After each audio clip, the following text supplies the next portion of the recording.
let's simplify these radicals. Part A. For part A, we have a sixth root, so we notice that we have the even index in the hook. The number 6 is an even number. That implies that when we take the sixth root of a base raised to the sixth power, in this case the base is the entire parenthesis value, x plus 4, we're going to get a cancellation between the sixth index in the radical and the sixth exponent under the radical. But instead of just leaving x plus 4, we're going to have to slap absolute value bars on it to make sure that our answer is non-negative. So we're canceling the sixes, the sixth index and the sixth power, but we have to keep the absolute value bars because I don't know the value of x. I have to make sure the entire answer is non-negative. But now for part B, we're looking at the third root called the cube root. That's an odd index. That's the number 3 for the index. So that implies, again, we're going to be able to cancel the third root, third index with the third power on the base, x plus 1. And it just leaves the x plus 1. But this time we don't even need to put absolute value bars on it because it's an odd index root. The index in the hook was 3.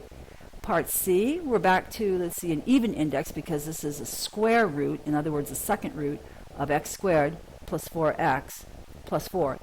So that means that, well, I'll tell you one thing it's not equal to. It's not correct to break up.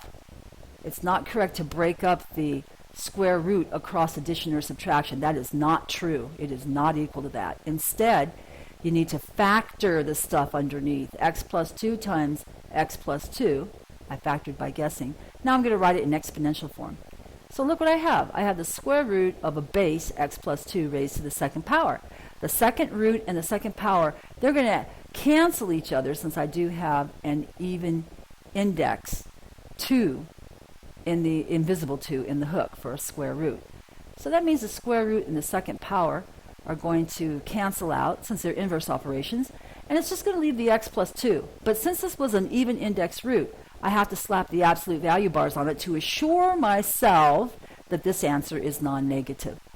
And part D, for part D it's a fifth root, so here we have an odd index, the fifth root, and that implies that the fifth root